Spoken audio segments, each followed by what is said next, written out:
Assalamualaikum warahmatullahi wabarakatuh.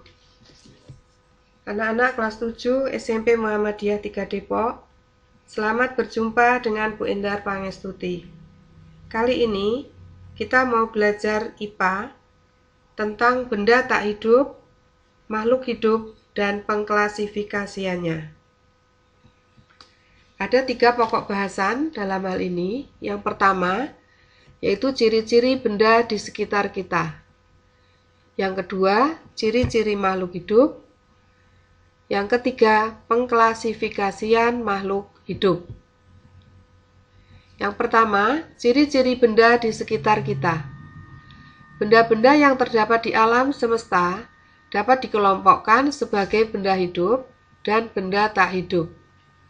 Benda hidup terdiri atas komponen biotik yang meliputi semua jenis makhluk hidup, sedangkan benda tak hidup terdiri atas komponen abiotik. Benda-benda tak hidup dapat dikelompokkan berdasarkan sifat atau ciri-cirinya. Berdasarkan sifatnya, benda-benda tak hidup juga dapat dikelompokkan menjadi benda tak hidup bersifat alamiah dan buatan. Benda tak hidup alamiah merupakan benda-benda yang berasal langsung dari alam. Contohnya tanah, batu, pasir, dan logam. Sedangkan benda tak hidup buatan merupakan benda-benda yang dibuat atas campur tangan manusia. Contohnya meja, kursi, mobil, dan robot. Yang kedua, ciri-ciri makhluk hidup. Yang pertama, bergerak.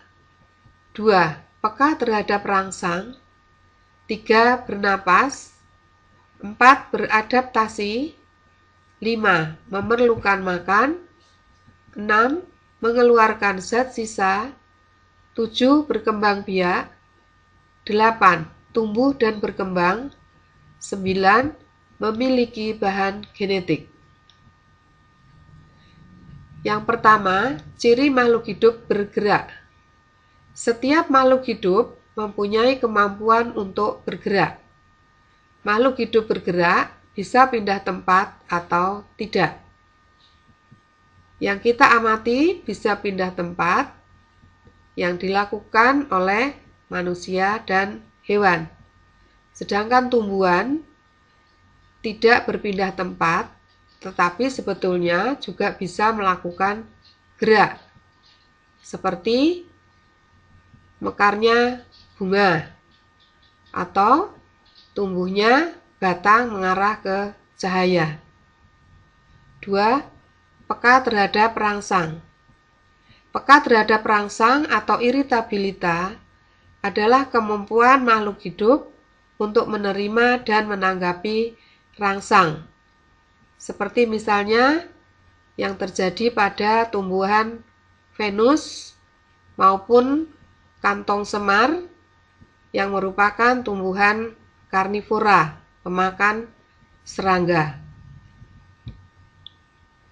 Yang ketiga, bernapas. Bernapas merupakan proses mengambil gas oksigen dan mengeluarkan gas karbon dioksida. Dalam bernapas juga terjadi pembakaran bahan kimia dalam tubuh. Selain CO2, dihasilkan juga uap air dan energi.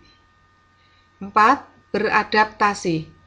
Makhluk hidup mempunyai kemampuan untuk beradaptasi atau menyesuaikan diri dengan lingkungan untuk bertahan hidup. Misalnya, pada bunglon yang mengubah warna kulitnya selagi dia berada di pohon yang warnanya coklat, maka dia akan berubah warnanya menjadi coklat. Kemudian pada tanaman teratai daunnya lebar adalah untuk memperbanyak penguapan.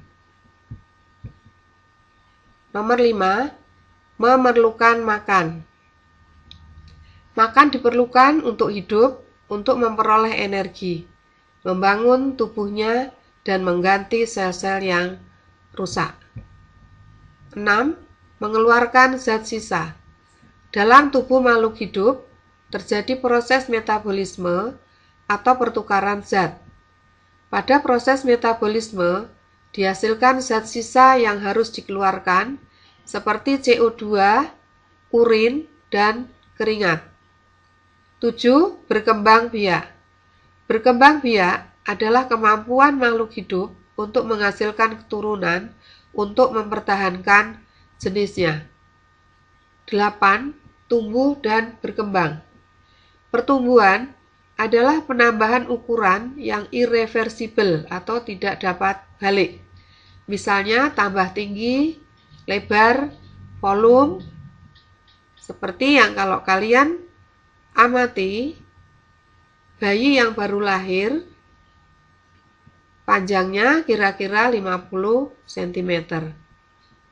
Sedangkan kalau seperti kalian umur 13 tahun, kira-kira 150 atau 160 cm. Maka itu dikatakan mengalami pertumbuhan.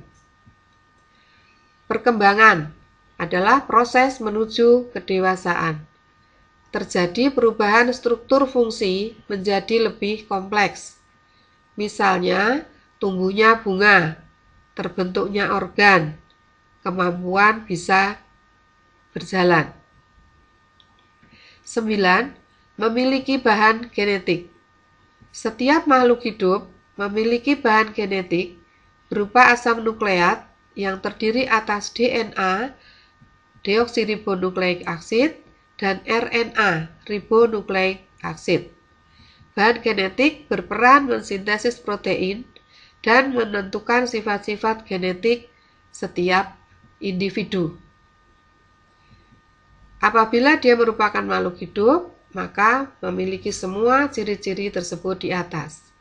Tetapi kalau hanya memiliki 1 atau 2 atau 3, belum tentu dikatakan sebagai makhluk hidup atau bahkan bukan sebagai makhluk hidup. Contohnya, kipas angin bisa bergerak, tetapi dia tidak bernafas. Mobil misalnya, dia membutuhkan bahan bakar, mengeluarkan zat sisa, bisa bergerak, tetapi tidak tumbuh, tidak bernafas, maka juga dikatakan bukan termasuk makhluk hidup. Yang ketiga, pengklasifikasian makhluk hidup. Klasifikasi adalah pengelompokan. Klasifikasi makhluk hidup adalah suatu cara mengelompokkan makhluk hidup berdasarkan kesamaan ciri yang dimiliki. Misalnya kalau kalian di supermarket ada kelompok buah. Di sana dikelompokkan ada buah manggis, ada apel, ada jeruk, ada rambutan. Beda dengan kelompok sayuran. Di sana dikelompokkan, misalnya ada wortel, ada terong, ada bayam, ada kol, dan ada lagi kelompok ikan misalnya. Untuk apa dikelompok-kelompokkan? Tidak lain tujuannya adalah untuk mempermudah mengenali, membandingkan, dan mempelajari makhluk hidup. Adapun tujuan khusus antara lain, yang pertama, mengelompokkan makhluk hidup berdasarkan persamaan dan perbedaan ciri yang dimiliki. Yang kedua, mengetahui hubungan kekerabatan antar makhluk hidup. Terakhir, apa yang digunakan sebagai dasar-dasar klasifikasi? Yang pertama adalah persamaan dan perbedaan yang dimiliki. Yang kedua, ciri bentuk tubuh atau morfologi, alat dalam tubuh atau anatomi.